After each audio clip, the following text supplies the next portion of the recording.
Now to the contentious Common Core controversy. Well, this construction you're seeing here is actually a part of an ongoing project, but the city is also considering putting in a bike lane. This privacy fence has kept public traffic off of this uptown street for years. The court has said it should go. It's still here. How it works is if you put it up to your eye, it'll bounce a red light off the lens of any cameras. In Europe this morning, officials are warning that the love locks placed on bridges are endangering the structures. We caught up with him to run a mile with him uptown, but he's got more than halfway to go. You want to make sure you're safe on the roadways because as this stuff starts to dry, it's going to start melting and making it a little slick. Good morning. Grab your coats, grab your scarves. You're going to need them. It's freezing outside. I'm going to let you and the viewers at home take a listen for yourself. You can hear it. And we mentioned the costume changes. The speed skaters switched to their old suits after complaining about the new uniforms. Did that help with their performance any? The incident happened in the bank parking lot as two armored truck guards were coming to make a delivery this morning. Witnesses tell us they heard more than a dozen shots and saw several cars speeding away from the scene. And a relative of one of those armored guards says it's a vicious reminder of the dangers of this job. The bank is closed. I know. Get away from the door. They robbed her partner and they killed him. Carolyn Trudeau Bell rushed to this Chase Bank after hearing her niece, a Loomis armored truck driver, was involved in an armed robbery. She just said her partner is dead.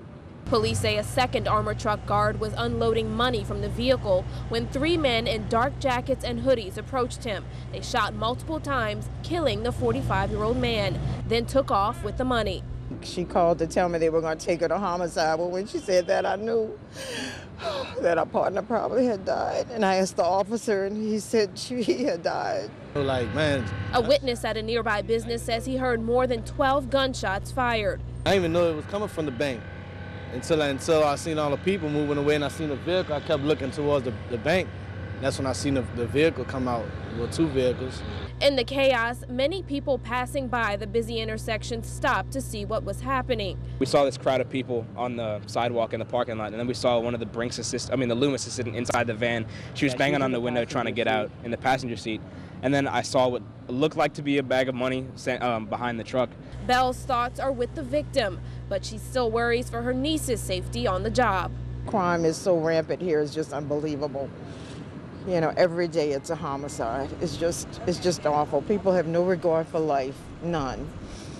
You know, it's like you're just an animal in the street. Now, we know there were customers inside the bank when the shooting happened outside. One woman came up and said that her husband was stuck inside while police were collecting witness statements. Now, the bank did close shortly after this incident happened. It remains closed at this hour. However, the walk-up and drive-through ATMs are open again at this time. On your side, I'm Casey Ferrand. Back to you. I felt violated. I felt disgusted. This woman, who wants to remain anonymous, says after years of mental abuse and neglect in her 12-year marriage, she was preparing for divorce. I was just trying to get my ducks in a row before I decided to do that, but we were staying in separate rooms, and I wasn't communicating to him, and he just was growing desperate to figure out what was going on, and he thought I was seeing someone else, and I was not. She says her husband planted a tracking device on her car. She only realized it after finding a Garmin tracking app on his cell phone. That's the thing right there. That's what I saw on his phone, and I clicked on it. What it showed left her numb. I saw the address that I was at the present time. Every place she'd been in the past 6 weeks was listed there. And I got in my car, and I drove. And as I drove, it followed me where I went. So we knew that there was a device on my car. A little more digging showed her husband had been using the device to track her every move for 1.5 years. She also says he eventually admitted to leaving a recording device in her car and listening to private conversations. I got to the point where I would not have a conversation in my home unless I was down the street, out of my car. I wouldn't even have a conversation in my car. With the help of police, she was able to locate the tracking device buried deep inside the wheel well of her car. However, there wasn't much more law enforcement could do to help. They said it's community property, so he's free to do whatever he wants with his own car because it's my car and it's his car. Some experts say infidelity affects as many as 80% of marriages or committed relationships. That possibly contributes to a record number of people using methods to check in on suspected cheating mates. Many of those devices can be found at Patrick Compton's West Bank store, SpyTech.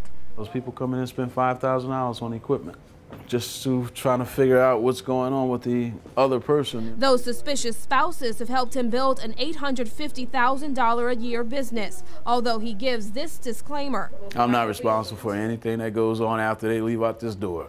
He says much of the equipment is sold for business purposes or for parents who want to keep tabs on their teens or children.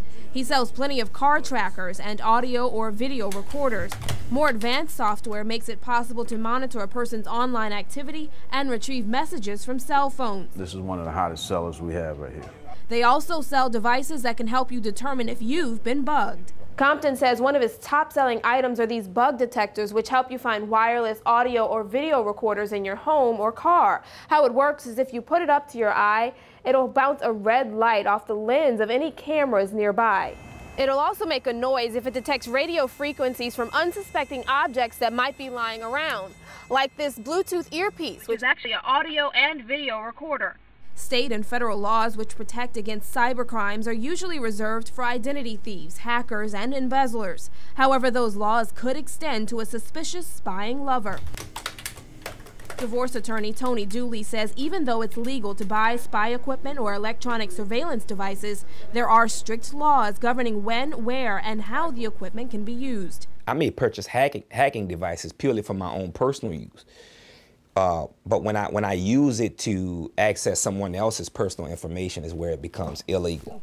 Louisiana law prohibits the use of tracking devices to determine the location or movement of another person without the person's consent. Offenders could be fined $100 to $500 or go to jail for no more than 6 months. The state's computer tampering laws make it illegal to access any part of a computer or any program or data on a computer without the owner's consent. This holds the same penalty. State eavesdropping laws also prohibit obtaining video or audio recording of a person without permission.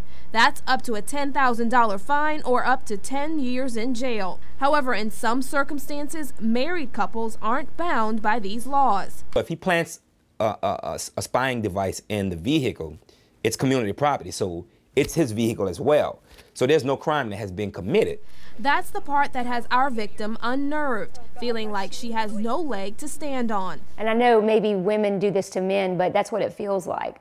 Like, since I'm his wife, I don't have the same rights as another woman. She's filed for divorce, has a temporary restraining order against her husband, and has moved into her friend's home, but still fears for her safety. I'm scared all the time, but I'm not just scared for my life. I'm scared for my business and my children, the mental welfare of my children. She now feels with the actions she's taken, the law can now better protect them.